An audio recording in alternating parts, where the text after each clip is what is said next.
And that was something completely different.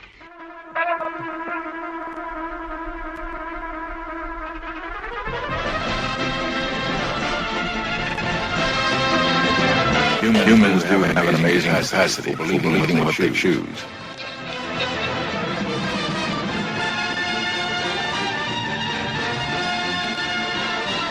I think before we're gonna go around killing people, we had better make sure.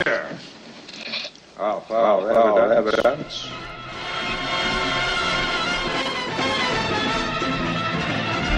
They lied to you.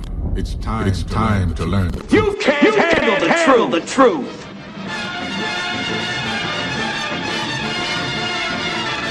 From what was once an inarticulate mass of life tissues, may I now present a cultured, sophisticated man about town.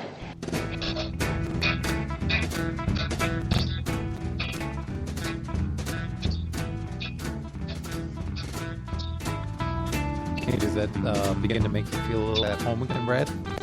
I'm loving it, Tom. That was awesome. I'm going to call you Mr. Gizmo from here on out. I figured out how to add that back to this show format, I guess. Well, way to go, Forrest. Nice work. You never know what you're going to get. It's like a box of chocolates, ain't it? That's what I've heard.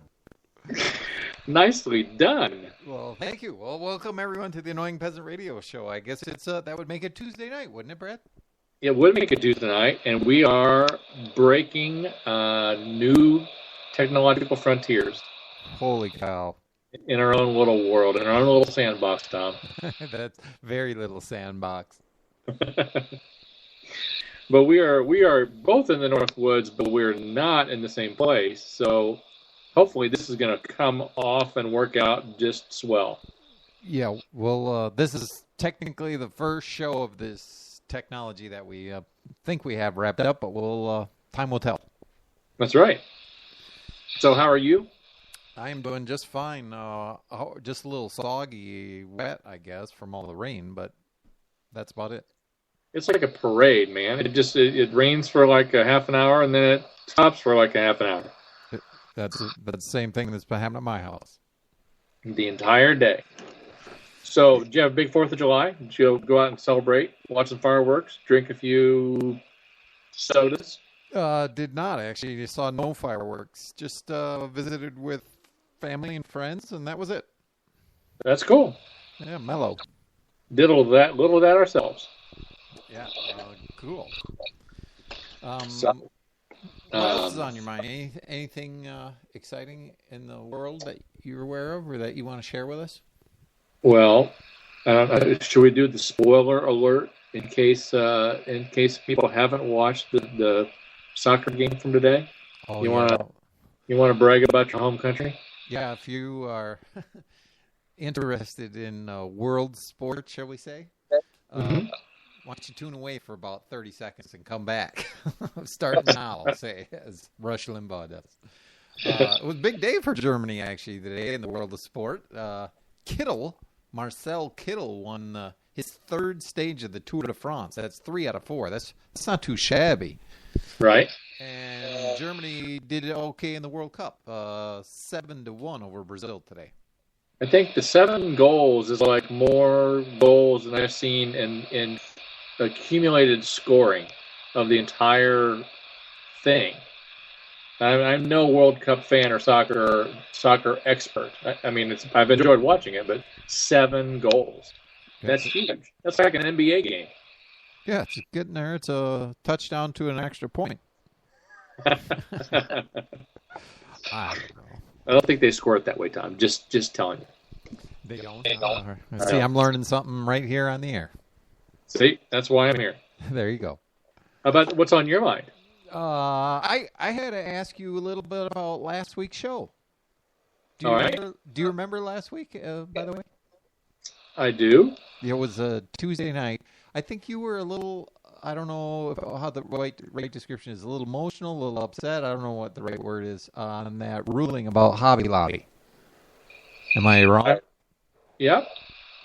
I don't know that I would go that far, but I'm annoyed by it. Sure. All right, so explain it to me, Lucy. Why? Well, probably it's based on why does our federal government, why does the state, as you like to refer to it as, have to get involved in anything like that? Well, I think they were already involved. I guess it'd be my, viewpoint is from Obamacare, right? They were saying, Obamacare says basically, hey, this is what you have to supply. This is the level of service, the array of services. I don't know the best description. This is what you must supply to your employees. Yep. And then Hobby Lobby didn't like that. They said, hey, we don't want to supply these subset of services. Correct. And birth control in particular. Yes. And then the feds came back and said, yeah, you guys don't have to supply these particular services. So Okay. I just see it as a bit of a, I don't know if the right word is reduction of what the requirement is. Right? And I'm saying, hey, so they can't force you to provide those services. So yeah, I would be opposed to the Obamacare thing in the first place. I don't think any employer or anybody should be forced to provide any service or good that they don't want to. In other words, you should just do it voluntarily. Right. And we talk about this on the show a lot. And I think one of the things that you help me understand, and that I think we try to help our listeners understand, is, are you free? What is real freedom? Yes. And everybody in this country, we're all raised to think that, hey, we're the freest place on earth. And maybe we are freer than most. But we're not free because we have a lot of encumbrance, a lot of obligations, a lot of rights that we don't have, are not permitted to opt out of, right? Correct. Forced associations, you are compelled or to engage in certain activities or compelled to not engage in other activities. And that's by one of many definitions that would actually be in contrast to freedom. Okay. I think people don't see that for a variety of reasons, of course, but one of them is a lot of people write it off and say, well, that's your responsibility. That's just what you have to do as being part of society. And in this society, of course, that's true. Because the law does compel you to do those things, or in some cases to not do things. And they can't compel you to not do something. It's just if you, in fact, do it, then you're subject to sanction or a penalty. Sure. Did I not answer that the way you wanted me to? I probably was less than articulate with what I said. Are you talking about Hobby Lobby now specifically? Exactly. Yep. Yeah, I just wanted to clarify where you were or what your thoughts were, is all. Yeah, I've found, and I guess the other thing that always gets me going is how the us and them mentality of our public and of our media and of our nation, frankly, right now, is, yay for us because we got our way, and boo for them because they got their way. Or sure. They didn't get their way, or whichever side you're on, it's my team versus your team, and then we're not working together. Correct, and I would, most people would argue, well, if I'm a Republican, well, sure, we could work together, just adopt the ideology of republicanism. If right. You're a Democrat, you could say, sure, we can work together, just to adopt the ideology of liberalism, I guess is how most people describe it today, sure. Which I would argue is not really liberalism. And my case, or one of the elements of the show, is to explain that, hey, both sides are arguing for tyrannical behavior or tyranny. The real debate, the argument should be freedom versus tyranny. You know, what I've said many times, I think the argument is framed incorrectly. We should be defining freedom, understanding what freedom is, and I believe we should clearly be advocating for freedom in lieu of tyranny. Some people think, no, I'm okay with tyranny as long as it's the tyranny that I would like to impose on everyone else. and that's right. like the king mentality. I should be king, and the world should be as I want it to be. Or as I say often, might makes right. If I get my way, then good luck trying to outflank me or get more votes to get your way. That's how we have accepted this. Yeah, most people, I don't know if most is the right word. A lot of people are okay with tyranny and say, hey, that's just the way the world works. That's the way it has to be. But those people who say that, as soon as the force is used against them, they're the first ones to have a big problem with it.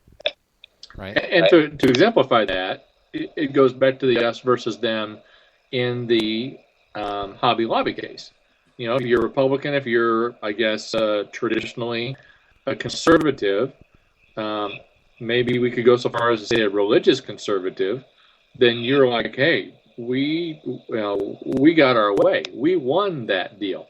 Sure. Because they stood up for our rights, that we don't have to provide that, or we don't have to infringe on our beliefs. The government's not going to, and it's ruling.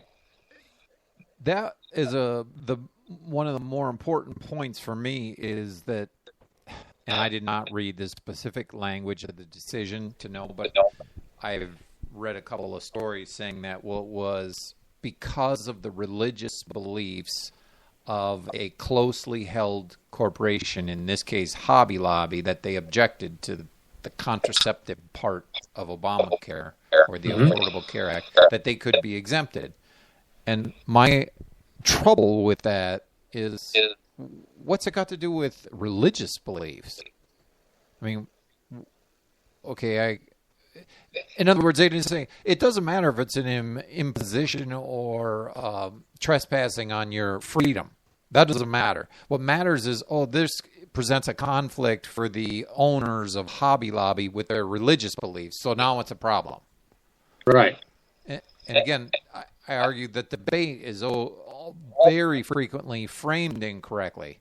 It's, in this case, kind of the religious beliefs versus the mandate of the state. And I'd say, well, neither one. I don't really care about either one in a framework of determining what is just or what is unjust. Freedom versus tyranny is the argument. It basically, as we've said a billion times on this show, private property rights stemming from self-ownership and the non-aggression principle. That really explains what the argument should be about those two basic items. Right. And in the end, I think you said it, but I'll say it another way, is where is it appropriate that the government decides what my beliefs should or could or would be? I should be able to believe as I so choose. Yeah, and again, they said, well, this was because of their religious beliefs. Well, what if I support freedom? I guess that doesn't matter again. They're saying, but it's because it was their religious beliefs. Well, no, right. I guess I'll make my religion freedom. So if they want to call it religious beliefs, I'll object on those grounds. And my religion, I call it freedom. So often we move on to another topic without punctuating, if you will. So punctuate this point. In a free society, there would be no government intervention on who provides what to whom. Yeah, there would be no mechanism available to force an employer to provide anything to an employee that employer does not want to provide with a voluntary agreement between employer and employee. Holy cow, Tom, that sounds like a horrible thing. How could the world function? We've got to force these people. If we don't, then they're going to not provide anything, or we're going to degrade everything.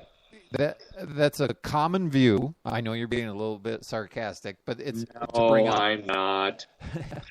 But I think that's what some of the usefulness of the show is about, for people to understand that what that position is really not the case. And one of the things we're going to talk about is the anarchist highway today. And I think that depicts how people cooperating is working on a daily basis. There's numerous examples. This is just one of them. So the thought that if somebody wasn't compelled to provide something to another person, it wouldn't get provided is, I think, an incorrect notion.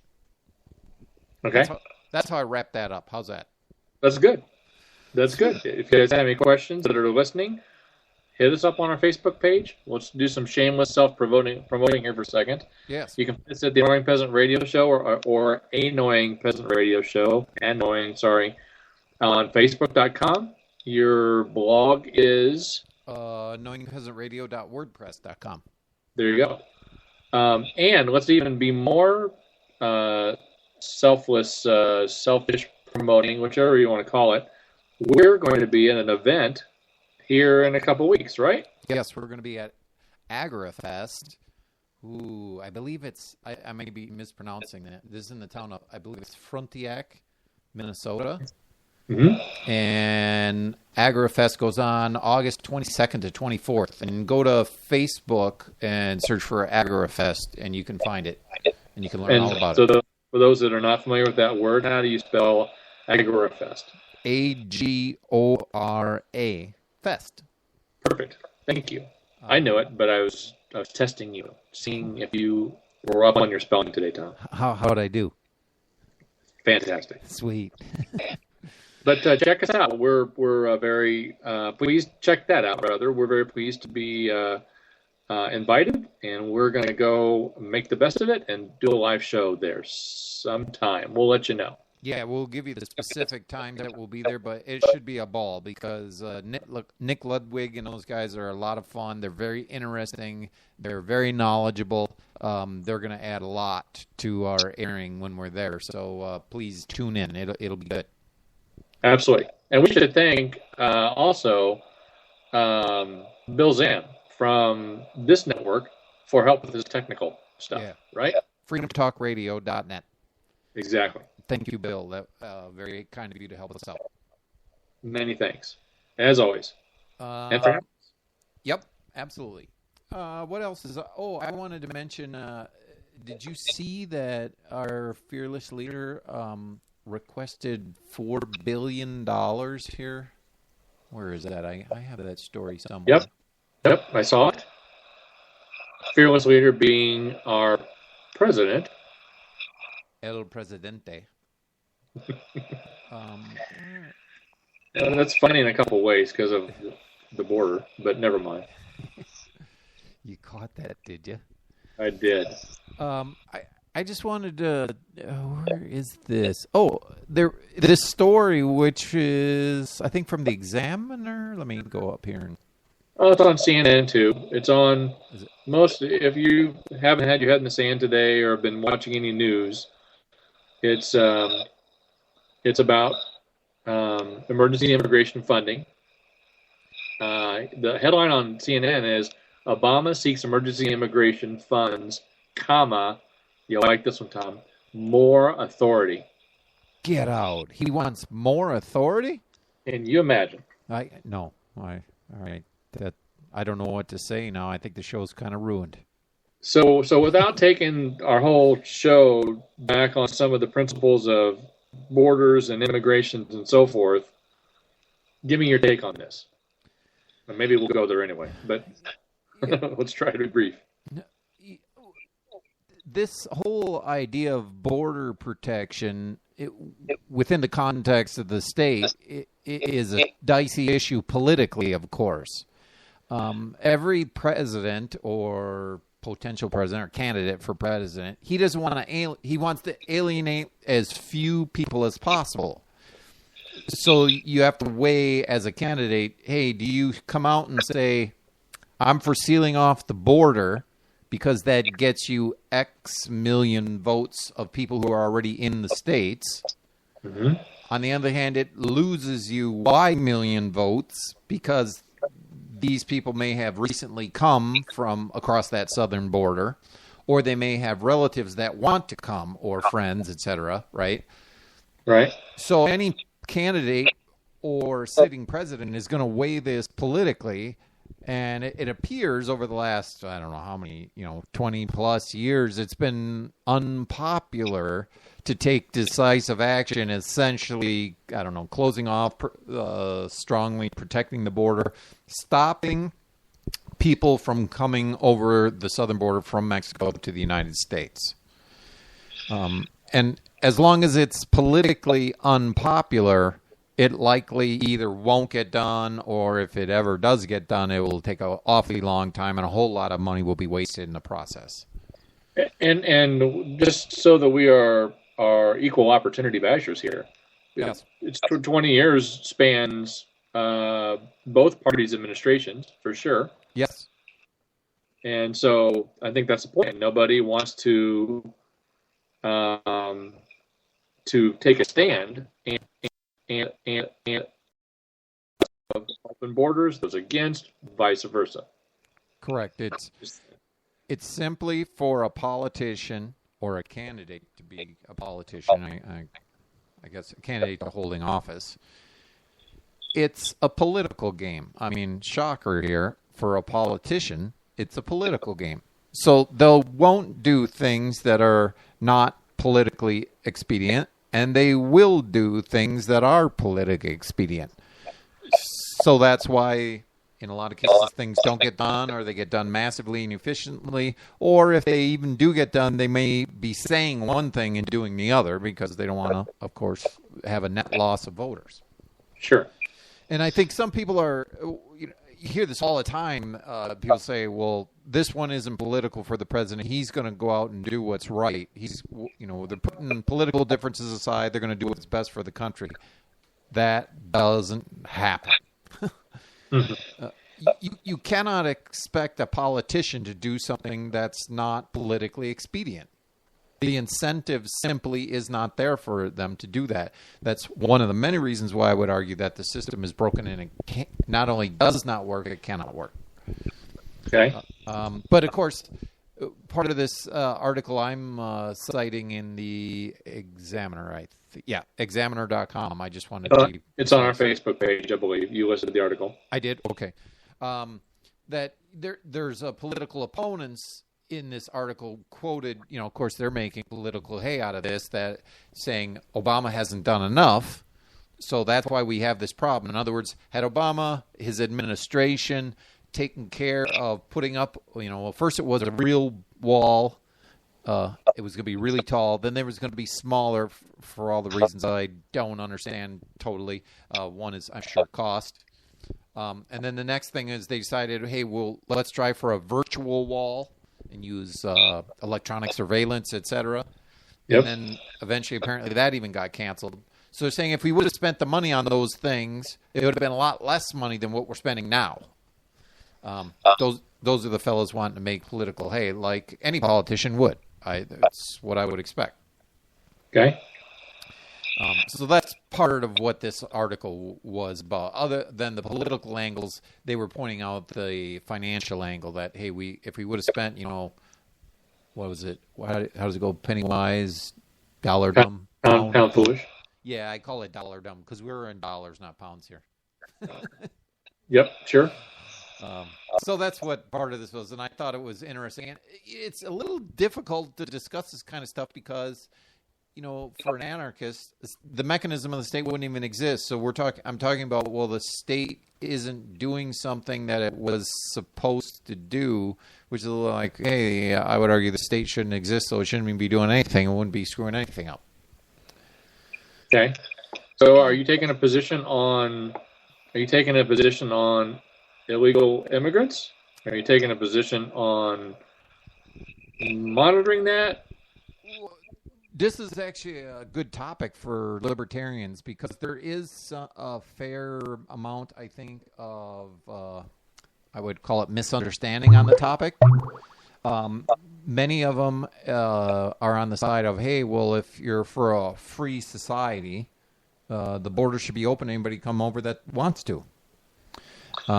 And I have to admit, I think early on I was kind of there. I mean, intuitively it made the most sense. But later on, reading Hans Hermann Hoppe, one of my heroes, he says, well, if all the property in what is now called the U.S. was private property, I could only come to your property if I was invited. So that's the more localized version of, well, no one would be able to come to, again, what is now known as the United States unless they were invited, which makes sense. So it's really not an open border thing, but the next question is people say, well, who's in charge of making sure the border is secure? Well, clearly the first line of defense would probably be the people who own property on what is now known as the international border between the United States and Mexico. If you don't want people running across your property from Mexico, you'd have to do something to deter them from doing so. And commonly you see in any subdivision or in most subdivisions, people just put up a fence. I would think some of them would do that in short order, but I'm not here to tell people what they need to do with their property or what they don't need to do with their property. I'm just assuming some would. Okay. So the point is it's not a national deal unless people want to make it a national deal. It sounds kind of weird, but that's the truth. If you have a friend or somebody who has a property, I guess in San Diego on the border, and they call you and say, hey, Brad, I'm having all kinds of trouble with people coming across my property. I'm wondering if you would be interested in helping me out. And you say, sure, I'll send you $20. You could do that. If you say, no, I got enough problems of my own, I'm not interested in helping you, well, then you don't send them the $20. So that people may associate, though, too, in larger groups and pool larger amounts of money that have a similar interest there or a vested interest, possibly. So there's a whole number of ways that this could possibly be addressed. I'm not saying I'm any expert on knowing what those possibilities are. But, the bottom line is people should be allowed to freely associate. And if you want to get involved in a group that's interested in border protection, I'm using air quotes there, go ahead. If you don't want to, then don't. As simple as that. That's all I really had to say about it. I mean, it's more of an interesting libertarian issue than the actual article that we're citing here today. Hey, Tom, we just got a question on our Facebook page and a message from one of our listeners asking if we had a chat room access or chat room function available like we used to on Blog Talk. And the answer to that, of course, is at this time, no. Actually, I think there is on freedomtalkradio.net.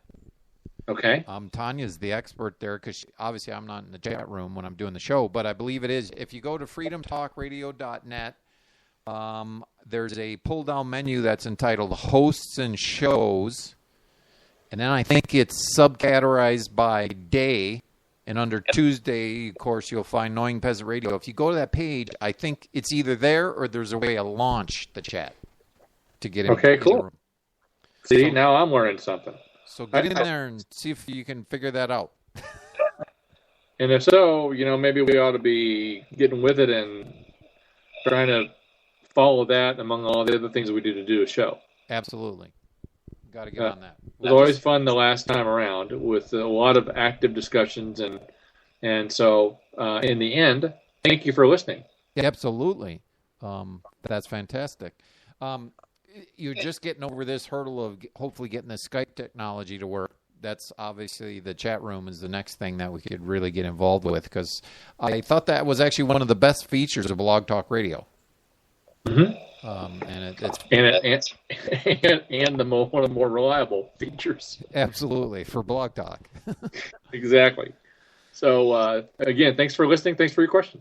Yeah, and please stick with us. It may take a while to gain some context, but and that's a difficulty on our end of the spectrum here to try to keep people's interest going for quite a while till they really get some of this under their belt. And if we tick you off and we challenge you, hurrah! We're glad about that. Yeah, more reason for you to stick with us and keep hating us. That's right. Want to go to the Anarchist Highway? Let's go. Did you? Is this like the Marrakesh Express? Yeah, exactly. It's the same thing.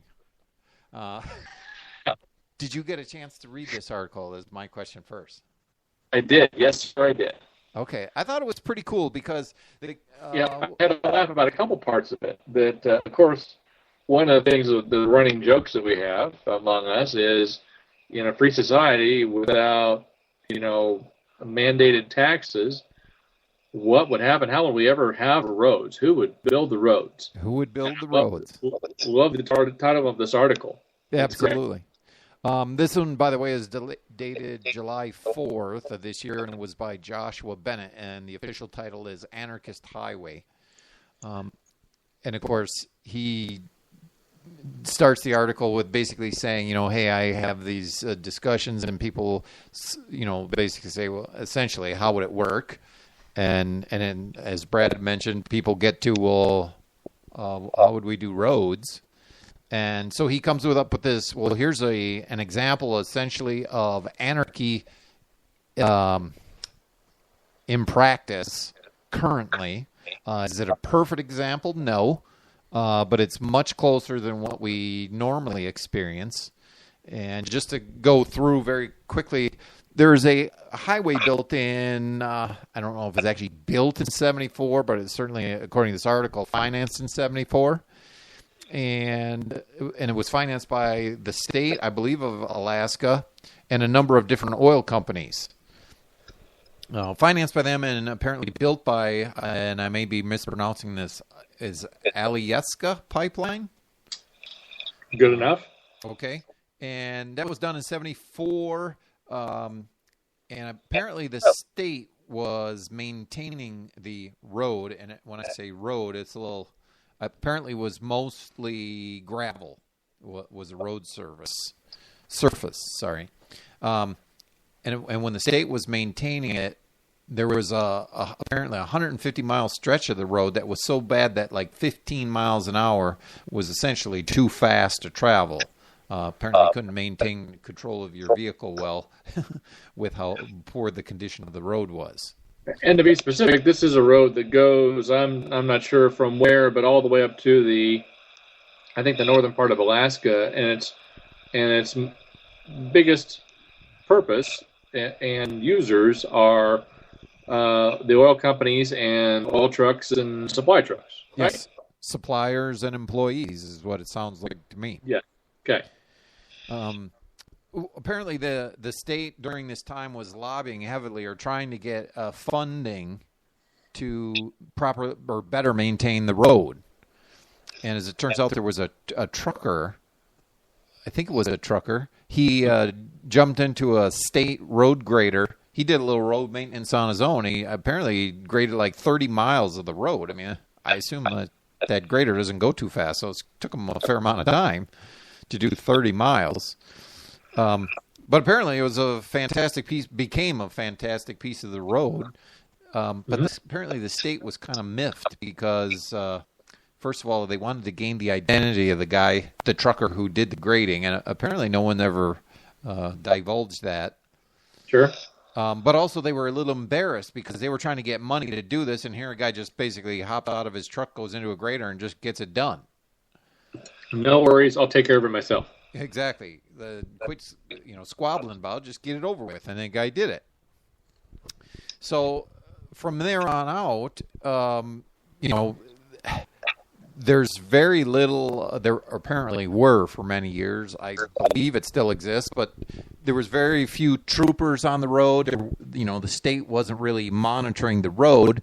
The road was just, it had speed limits apparently, but the truckers, which again was mostly truckers, they became familiar with operating essentially the road themselves. So when conditions allowed, they'd go faster. When conditions were poor, they went slower.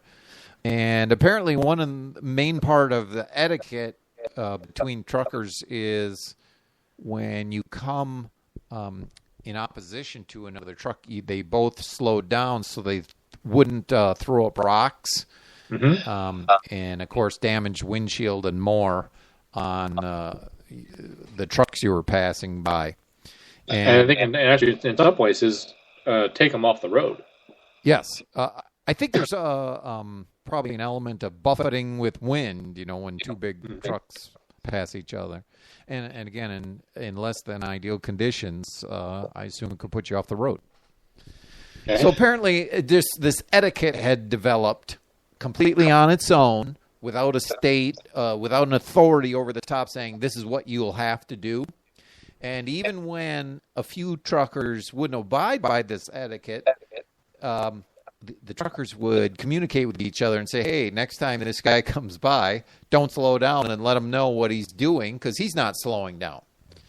And so that's how people just learned the etiquette. And later this article goes on to show that, or explains that there was a state trooper. How did he called him something like a safety, or I can't remember how he was described. Anyway, and he got a little happy with handing out tickets, and when there were crashes, people would get cited for litter, and they had to clean up, and they would get fined for just having the crash. Somebody would be at fault. But prior to that, of course, it was just private insurance companies would pay for damages depending on who was at fault. Yeah. But anyway, so this trooper gets kind of a bad rap of being kind of a badass, I guess. And eventually, at some point, he breaks down on the side of the road, and no one decides to help him. And he gets stranded there in like minus 50 degrees Fahrenheit temperature for quite a while. And lo and behold, you don't see him around on the road too often anymore. And again, I guess that was something I missed that I should have probably said is, when people broke down, passersby would just stop and ask if they needed assistance. And of course, if you drove by, I guess kind of consistently, a word would get out that, hey, you don't stop. So if you had a problem, people wouldn't stop for you either. So it was just kind of a self-help kind of situation, based on etiquette.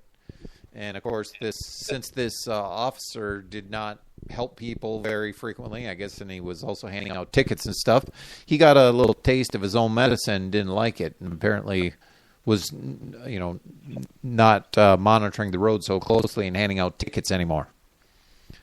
But so one of the points here is this is not a well-managed or well-patrolled highway. Yeah, I would argue not well-patrolled, but apparently well-managed because it's self-managed. Yes. There's not a lot of authority exerted over these users, but they figured out how to coexist, how to maintain the road, and how to help each other in times of need. Again, just pointing to an example of you don't need authority in order to become well organized and to mutually aid society. Yep, I was going to make that point. One of the first things when we often start talking about a free society with people is who's gonna be the police? Who's going to keep people from running ripshod over each other and mowing each other down and shooting each other and everything else? Yeah, and in this case, why wouldn't truckers just be running other truckers off the road? Yeah. And the answer is they really don't have an incentive to do that. They don't really care about the other trucker. They just want to get to their destination and make their money. Right. So and when they see the benefit of coexisting because they're all relying on the same resource. Yes. They're cooperating. Yes. Thank you. And that's what we advocate on the show constantly. And people claim, well, no, people won't cooperate if they're not forced to act in a collective way. And here's another example of surely that's not the case. Even is it really any different than if I'm looking for a driveway contractor or a plumber for me to ask around to get a good one? That's rather than someone that's less than scrupulous or dishonest or that does bad work. That's a beautiful example right there. The point is anarchy is work all the time, and people think it's not. right? And so when they ask you, well, do you have any examples? It's everywhere. Every time you voluntarily cooperate with someone, that's anarchy, because there's no one over you coercing you to engage this person or to not engage this person. You're doing it on your own free will. They're engaging you on their own free will. Just as you say as an example, when you need a service or a good, whether it be at a formal grocery store or you solicit somebody on the internet to try to find someone to help you with the driveway or something. Right. I think people are a little bit disengaged from understanding what anarchy actually is. It's just voluntary cooperation. So every time you voluntarily cooperate, that's an example of anarchy. And it's a lot of those same people say, well, it can't work. Well, why do you drive to work every day? And why? Because you want to gain your salary or your compensation or your feeling of accomplishment or whatever it is that you do. But it's voluntary. Nobody's holding a gun to your head. So you have to take this job. You have to work for these guys. You have to do this certain task. Unless you... It's like... Go ahead. Could it be so fundamental? Why do I stay on my side of the road? Exactly. You don't really have much of an incentive for driving on the wrong side of the road, I wouldn't think. I guess unless you're suicidal, then you might have an incentive to be on the wrong side of the road. That could be a problem. Okay. Yeah. So you talk a lot about. Sorry, I'm just. Yeah. It's called the interruption episode. No, but you talk a lot about natural law of man and how it is. Libertarianism is deeply rooted with the assumptions of natural law. Yes. And here we have people cooperating with each other on this highway. Yes. To a very high degree. Yes, and the point is they naturally want to cooperate, right? It's actually unnatural to have an overlord, someone over you, pointing a gun to your face and saying you will do this or you won't do this. Freedom or anarchy is the natural state of man. It's unnatural to have some guy or some committee of guys or numerous agencies telling you what you must do or what you must not do. And I know that seems foreign to a lot of people because we're immersed in this society, and this society is, well, there's all kinds of bureaucracies, agencies, and committees, etc., enforcing rules on you that you didn't explicitly agree to.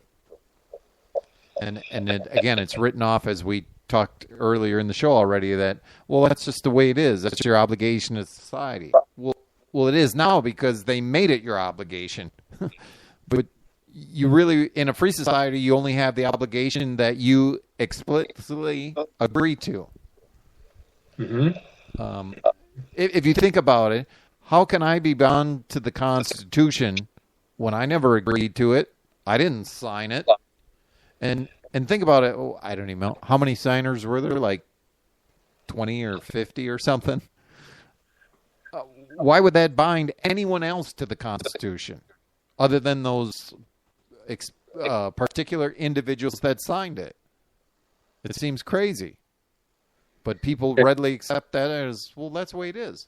And I get it. That is the way it is. But I'm saying it's wrong. And it's contrary to natural law. It's contrary to a free society.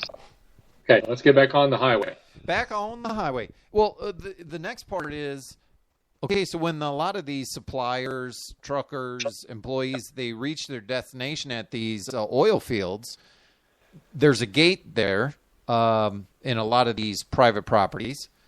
Apparently not all of them, but many of them do. And they have their own safety programs. In this article, he spoke to the safety programs that were related to driving on those properties. And they basically said, hey, here's our speed limit. If you're caught violating them once, twice, 3 times, here's what happens to you. The bottom line is you lose access to our property, and potentially as a result from your employer, you might lose your job because you can't make a delivery or you can't come up here to service us. So the point is, one of these fellas doesn't have the incentive to break those rules. He has the incentive, in fact, to follow those rules so he can maintain his means of making a living. Okay. So it's more than, the point is, it's more than this cooperation on this one specific road. It's a cooperation that people who, once they get to their apparent destination, and again, it's people naturally would cooperate because of the benefits, and that's a whole nother show or two. But there is a benefit for cooperating, or in maybe a little more succinct example, in engaging in voluntary exchange. Right? You may be really good at making shoes, and I'm better at making soda bottles. So when I want shoes and you want soda bottles, it might make more sense for us to just make an exchange rather than me to try to do something that I can't do very efficiently, and you also to do something that you can't do very efficiently. So the point is, there is a lot to benefit from on both sides if you cooperate. There's something to lose on both sides if we're not cooperating, if we're coerced to associate. And that we need to do that show again that's much more fundamental on the difference between voluntary exchange and coerced exchange. But that's where this all kind of comes from. But I thought this was a great example of how people do cooperate, in this case, in roads. I agree with you completely. And I think it in summary, who's going to take care of the roads? I guess we could pick on the state here for a little bit. In this instance, the state of Alaska wasn't doing a very good job of maintaining it, and somebody took it upon themselves to do so. I suppose you could, that's maybe stretching the truth a little bit, but it could happen. You personally believe that a road tax or a road use tax is one of the most fair taxes. Yes, definitely. And here, a road was privately built because it was needed by a group that was cooperating. Yep. For its purpose to benefit, in a cooperative manner, and it's gone on to be basically self-policing. Yes. And I think it's a great example to show that it can happen. Absolutely. It can be built or financed, built, and maintained cooperatively. It's just a great example of that. And I can tell you that on a very, very small scale, I live in a very similar example of that, where there are about 8 of us that all share basically a private access, and it's not a gated community. Don't everybody get your head. It's basically a gravel dirt road, but we all take turns maintaining it for each other, our own and each other's benefit. And I can tell you that we are fully cooperative. If somebody does something, somebody else wants to take care of something else, or how much can I pay you, or whatever else. It works out very, very, very well. Yeah, I think your detractors would say, sure, that works for your little gravel dirt road, and it works for 3, 6, 8 of you, but it could never work on a grand scale. Mm-hmm. And this is one example where it works on a larger scale, and it's crazy, but detractors say, well, that maybe worked because this was a gravel road and it wasn't a paved road, which I think is absurd if the requirement was there and the necessity, and if the concrete or asphalt road worked better. I think in this case, probably the gravel is the better medium. It would probably become that. And there's other ways, by the way, of financing the maintenance portion, at least. You mentioned, basically gasoline tax is one way of doing it. I think there are much better ways of doing it that's more targeted. As much as people don't like tolls, that's a better way because it's more targeted. I'm not saying it's the very best way that could be devised, but it is only he who drives on the road pays for the road. Mm-hmm. In the case of gasoline tax, you can make the argument, well, I'm always driving on this one road and I'm not using the other. So where's all my tax money going? Some of it's going to the roads I don't even drive on. You could do it on a community level. You could do it also on a state level. But again, I think you have to do it cooperatively, not collectively. Sure. So anyway, is there something I missed or something we want to do on this one to wrap this one up, or have we killed the dead horse, or what do you think? I think we've killed the dead horse, but I thought it was a great example. And I would urge our listeners to think about what we just talked about and the validity. If you are not upholding your part of this private road, you suffer the consequences. If you aren't living by, they actually gave an example of somebody that was not behaving, and they pulled them aside and said, "Look, nobody's going to force you to do this, but after 3 fouls, there's not a penalty or whatever, but after 3 fouls, you're no longer welcome on this road." Right. And it can be that simple. People underestimate the strength of social pressure. That causes people to, go along in a lot of cases when maybe they don't understand the underlying reasons why they would do such a thing. And of course, sometimes it leads you to do maybe the wrong thing. But a lot of times, you just go along to get along to begin with because maybe you don't really understand any better. Mm-hmm. But again, the point is that social pressure works. You don't necessarily have to have a gun behind the enforcement, right? Social pressure is and I would argue social pressure is what holds our entire system together at the moment. But again, that's another 10 shows. Sure. Okay. Thanks for throwing that example out, Tom. That was excellent. Okay, cool. Here's a crazy one. I wanted to kind of mix things up as I usually do. This is an article from The Onion. We're moving along. This one is kind of a sarcastic. Well, you help me out, Brad. Explain The Onion to me and the viewers. Onion is the funniest. If there's something that can make me laugh out loud on the most regular basis, is The Onion.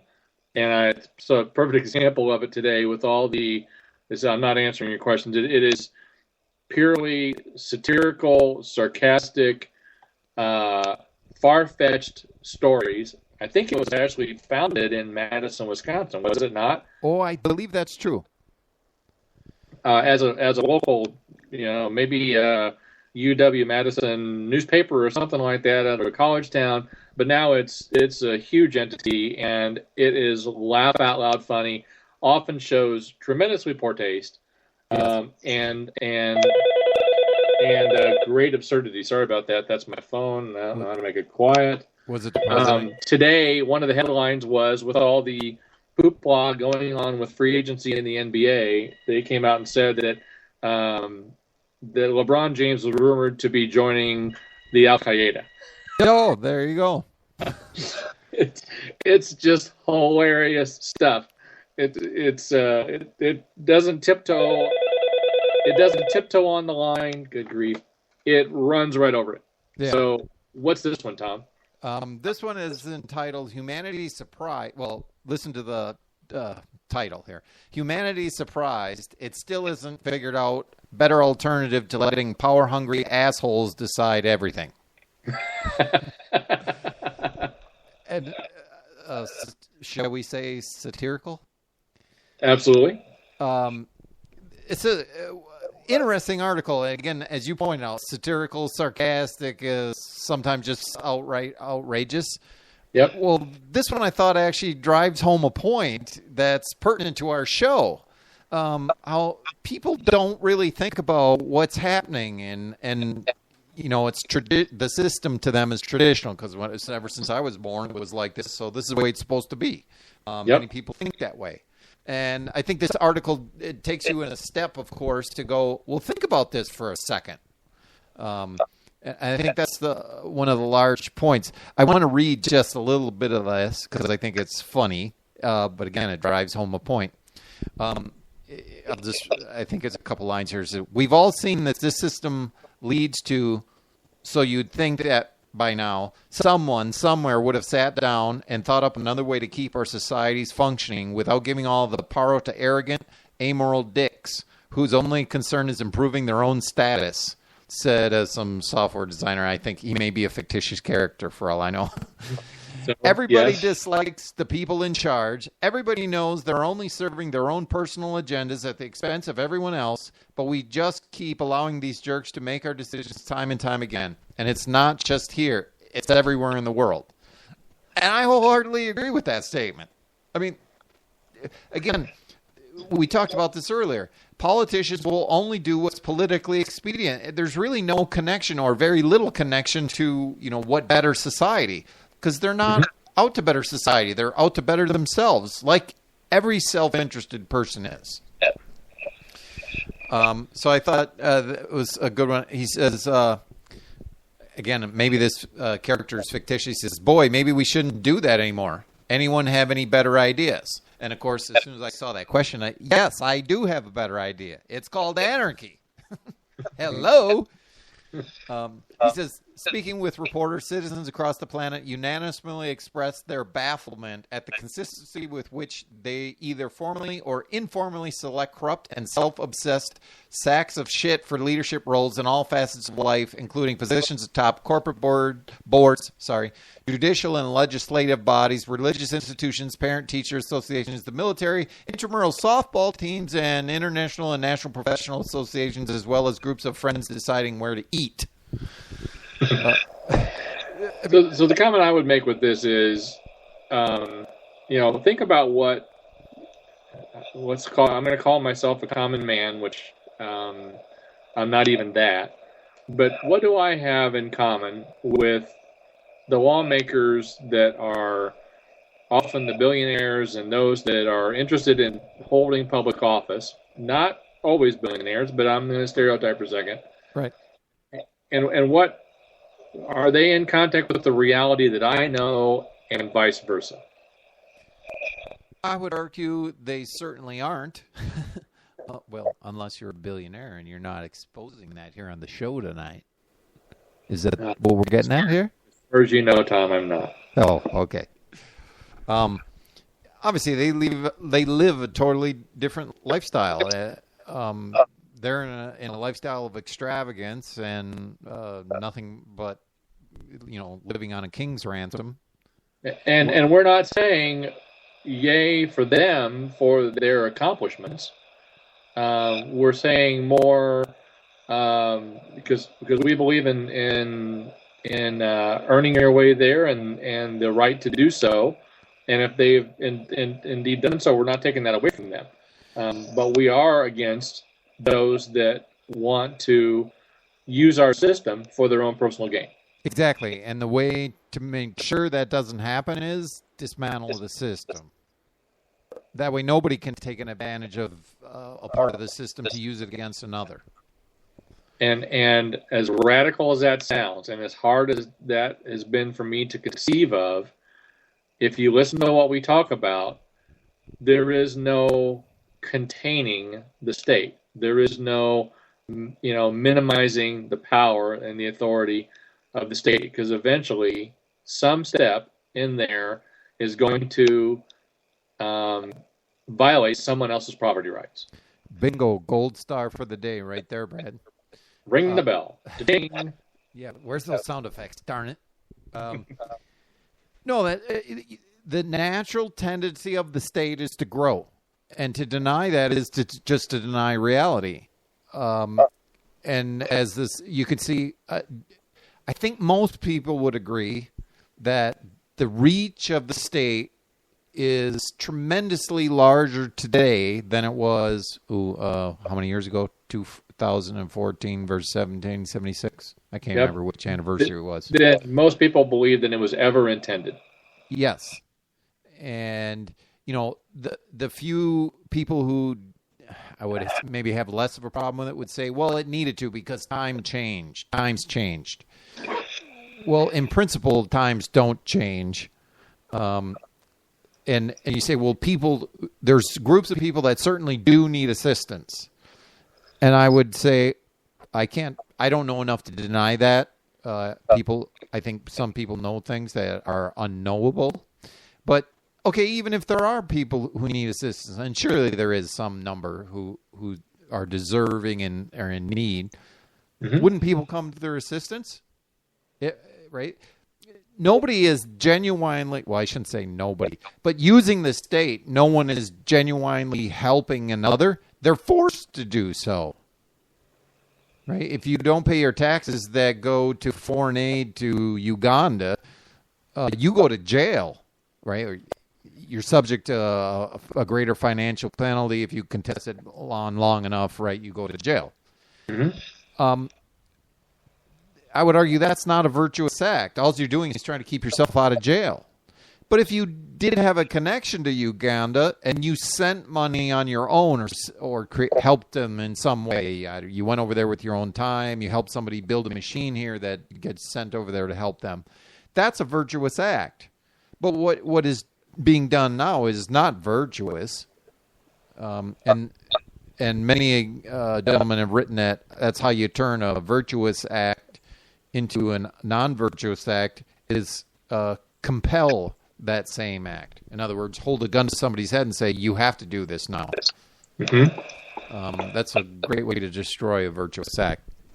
But getting back to the story just for a second, because I just want to wrap up, because I thought the last line was a great line, and I hope everybody would think about it for a second. The last line is, when pressed for further comment, however, every member of humanity agreed that the current system, though deeply flawed, remains far better than the one in which they actually have to make decisions for themselves. And there is an element to that, right? People don't, a fair amount want to give, transfer their decision-making authority and say, hey, you just make it because it's just, I don't have to deal with it, which is fine. And again, that could happen in a free society. You could essentially hire an agency to do these things for you. There'd be no objection to doing that in a free society. The point is, you couldn't force someone else to also join that agency. That's really kind of the main distinction there between the system we have now and how could potentially work for some people in a free society. And it's a crazy notion, but if we went to a free society, you could create a state. Now, it wouldn't be exactly like the state because it would be completely voluntary, but you could have an agency performing essentially the exact same functions that are being performed by the state today, if you so desired, if you wanted to join that group.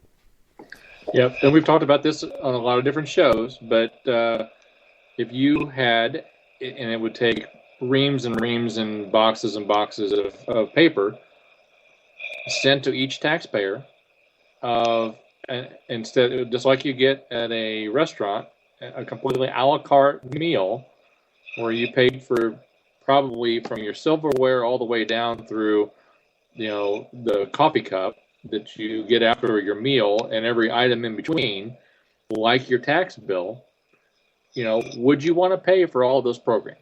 Would you want to pay for all of those items? It's something for people to think about because I think they don't often think about it, in fact, and I think they really should. Well, that's how I do it. We've talked about the war on drugs. We've talked about innumerable things that our lawmakers choose that we should all embrace and support. Absolutely. I have to apologize for a second in case I'm speaking kind of weird because I get an echo through my headset and I have to get used to that. And when I get over that, I'll maybe sound a little more coherent. Maybe. Okay, so a couple other headlines from The Onion, and it's theonion.com, folks. If you've not tuned in, it's laugh out loud funny most days, and it will make you think. One of them is that elderly man can't wait for senility to erase lifetime of regretful memories. That's an article. And environmental study finds air in Chicago now is made up of 75% bullets. Not far from the truth either. Again, it will take a simple news story and run it right up across and down the river, the waterfall. It's great stuff.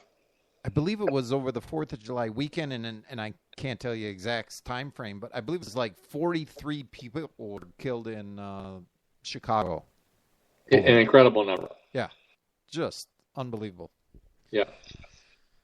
Okay, how's our time, Tom? And we're going to go to another story? Yeah, that's a problem here. We got like 4 more articles to get to that they do interconnect, but I don't know if we can do it justice. Spin the wheel. Pick one. Let's do... Oh, heck, Trigger's here at the door, and he's locked out, I think. Hang on. Run the show for a second, Brad. I'll be right back. Hey, we're a bunch of formal guys here. This is the Young Peasant Radio Show with Tom and Brad, broadcasting to you from Freedom Talk Radio. And we appreciate you joining us. Tom, are you back? Looks like you are. That wasn't Trigger. That was fireworks. All right, so you left us when you left us hanging, if you will. Yeah, sorry. Joe, you were going to tell us the next article you were going to listen to. Well, there was these, I got 1, 2, 3, 4 that are interconnected. This first one is Robert Higgs, and we'll do this very quickly, hopefully. And I think this is not on the Facebook page, but this is a great article for people to read. It's, again, by Robert Higgs. It was dated July 29th of 2013. It's entitled, If Men Were Angels. And he basically goes through this argument of, one of the objections to a free society is, well, people aren't all angels. That's the part you guys don't get. And there's bad people going to do bad things. And now what's going to happen? And he basically goes through that. And the bottom line to his argument is, okay, if recognizing the worse off with the state, because the bad people are going to try to gain control of the state so they can have a wider, a larger number of people that they have a control mechanism over, right? Versus, I don't know, random street crime. It's hard to gain control over a whole lot of people. So the bottom line is he's saying, in recognition that men or all people are not angels, you're worse off with a state. You're better off, of course, than without one. One of the arguments there is people say, oh, yeah, great, you don't want a government. Hey, just move to Somalia. And I think it shows a deep misunderstanding. I would argue, and I know Somalia has a minimally effective state at the moment, but Somalia is as good off as it can be without a state. And people say, well, that's not real good. Nobody wants to live there, so you should change things. No, think about this. I'm saying the culture that exists there is what the problem is. If people will not cooperate with each other, they will steal from each other, hurt each other, murder each other, etc. It doesn't matter if you have a state there; it's only going to make it worse. If you add systemized coercion to the thievery and the murder and all the crimes that go on already, it only makes it worse. And that's where he's getting at. I just wanted to mention this article because I think it's kind of a broad look at the effect of the state and where a society is with or without a state. And I think that's very important when we're moving forward, because I'm trying to catch us up into Gary North's article about the 4th of July. So the next, anything there to add, Brad? Did I miss something there? No. In the interest of time, I'm gonna comment later. Okay. The next article is one of my favorite authors, Thomas DiLorenzo, and his article is about, it's entitled The Jeffersonian Secessionist Tradition. This was actually written July 5th of 2014. And he talks about how Jefferson supported clearly the idea of secession.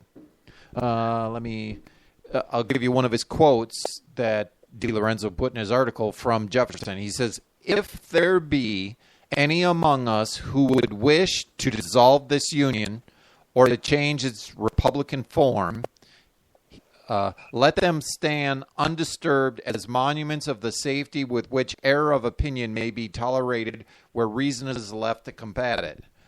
And then later he's quoted saying, whether we remain in one confederacy or form into Atlantic and Mississippi confederacies, believe not very important to the happiness of either part. Those of the Western Confederacy will be as much our children and descendants as those of the Eastern.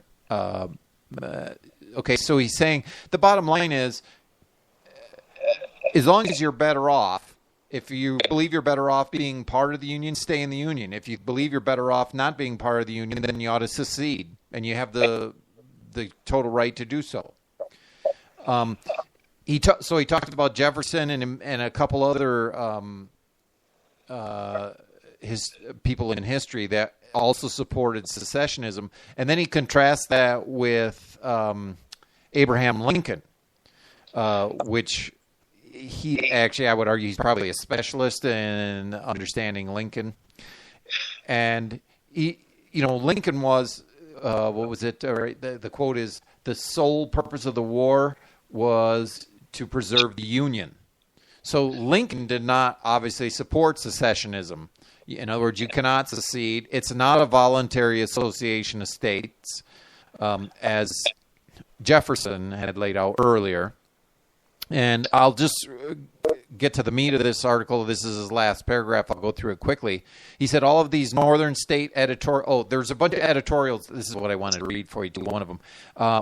And he's citing from different papers across the country. And I'll just cite one. So he has a quote from a paper here, and I'll get to it, and you'll see why I'm citing this section. A war is 1,000 times worse than the loss of a state or a dozen states, the Indianapolis Daily Journal once wrote. Your home state there, Brett. You got it. The very freedom claimed by every individual citizen precludes the idea of compulsory association as individuals, as communities, or as states, wrote the Kenosha, Wisconsin Democrat. Your home state. Yeah. So, I mean, and there's multiple quotes from other papers. But he wraps up by saying, all these northern state editorials were published in the first 3 months of what year? 1861, and are published in northern editorials on secession. They illustrate how the truths penned by Thomas Jefferson in the Declaration of Independence, that the states were considered to be free, independent, and sovereign in the same sense that England and France were, that the Union was voluntary, that using invasion, bloodshed, and mass murder to force a state into the Union would be an abomination and a universal moral outrage, and that a free society is required to revere freedom of association. Were still alive and well until April of 1865, when the Lincoln regime invented and adopted the novel new theory that 1, the states were never sovereign, 2, the Union was not voluntary, and 3, the federal government had the right to prove that propositions 1 and 2 are right by means of murdering hundreds of thousands of fellow citizens, by waging war on the entire civilian population of the southern states, bombing and burning its cities and towns into a smoldering ruin, and calling it all the glory of coming of the Lord. The point is, one is this: the mechanism of secession clearly existed. It was mentioned in the Declaration of Independence because essentially the colonies seceded from Britain, the empire, the British Empire, and he was saying you should be able to use that same mechanism as part of the Confederation of the United States. Secession, there's a long history of it, and it's clearly well-grounded. But that brings me to Gary North's article, because I'm trying to drive us to the 4th of July and do this here quickly so we can wrap up tonight. He wrote an article June 28th of 2014, and it's entitled, Why There Will Be No Revolution. And he makes an interesting point there. I believe that one's on the Facebook page. And his point is, when there's a revolution, it represents centralization. In other words, people get together and create larger groups big enough that can influence others either by force or by opinion. And there's no problem with people getting together and influencing others through knowledge and opinion, of course. But he's saying, so if a new government is formed as a result of a revolution, the means are contrary to a free society. So many people always say to me, well, when does the revolution start? And the whole point is, I agree with Gary North, there will if there is a revolution, we'll just be right back to where we are.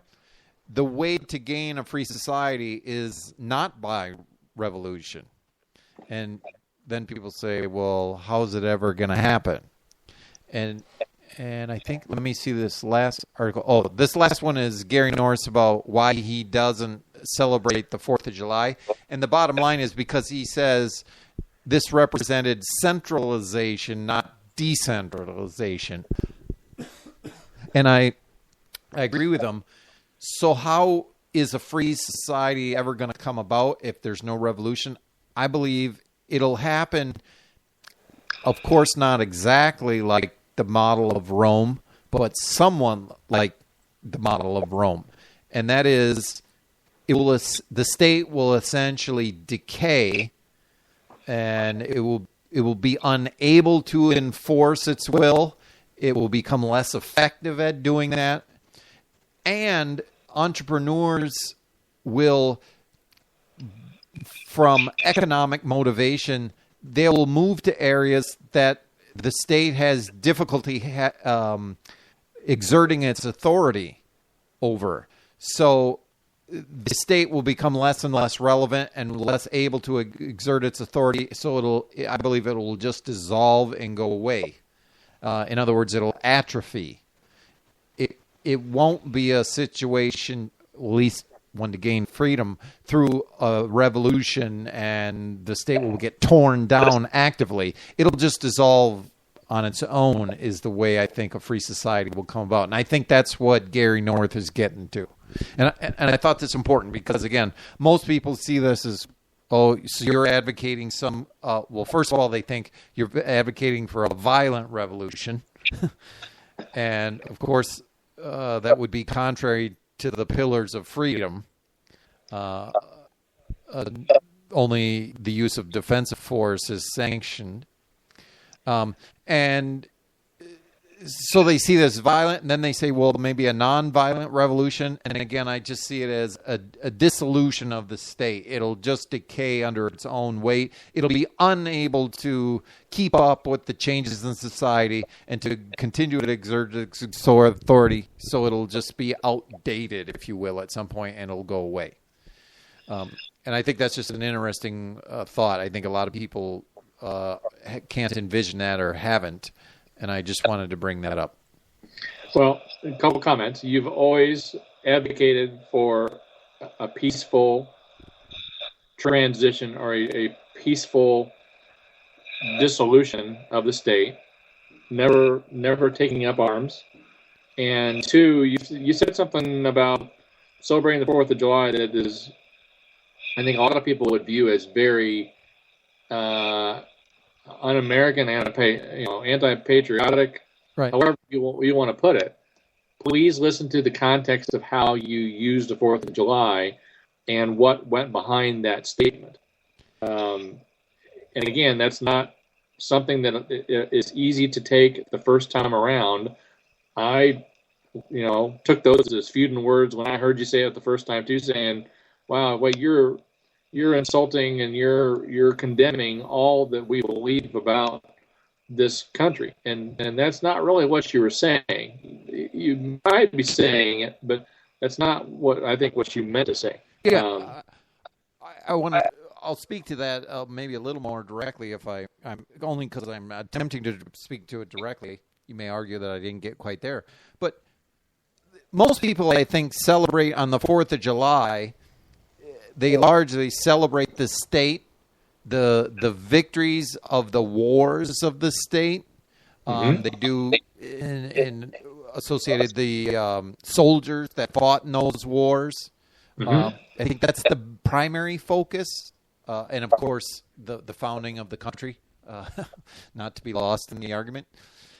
But I would argue that the state is basically the worst thing that's happened here. The people would cooperate on their own, like the anarchy road. We would be all better off. We would be freer. We'd be enjoying a higher standard of living.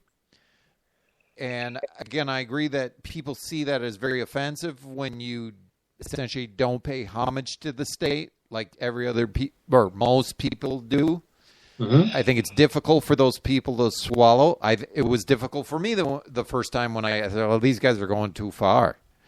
But it's once you gain that full context, it seems natural and logical that that's the case. And it's difficult to make this case for a free society with people who are very devoted to the mechanism of the state. It takes a little longer if they can even get there. But I agree with what you're saying. And I think as I've come to know you and your feelings about freedom and about liberty, it goes. I think your desire is that it go beyond what the current, if you will, I'm using the two fingers for quotes, the current state is. That you really do want the freedom that I think most people believe that they're celebrating. Yes. And that they don't really have it.